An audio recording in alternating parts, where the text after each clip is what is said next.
Akumodon on Japama. Today we are going to talk on verbs.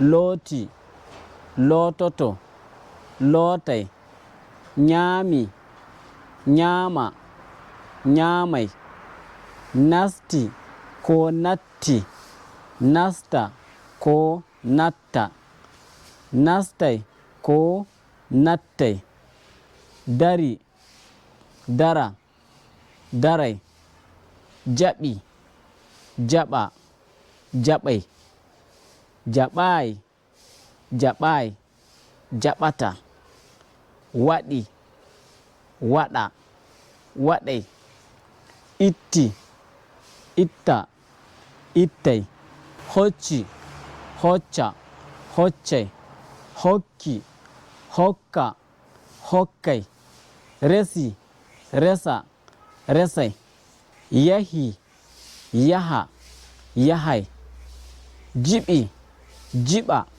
jiɓai, raari, raara, raarai, yari, yara, yarai, feɗi, feɗa, feɗai, fuɗi, fuɗa, fuɗai, tuuti, tuuta, tuutai, danyi, danya, danyai, nganci, nganca, ngancai, windi, winda, windai, metti, metta, mettai, wi'i, wi'a, wi'ai, maɓɓiti, maɓɓita, maɓɓitai, maɓɓi, maɓɓita, maɓɓai, huɓɓi, huɓɓa, huɓɓai, nyifi, nyifa, nyipai.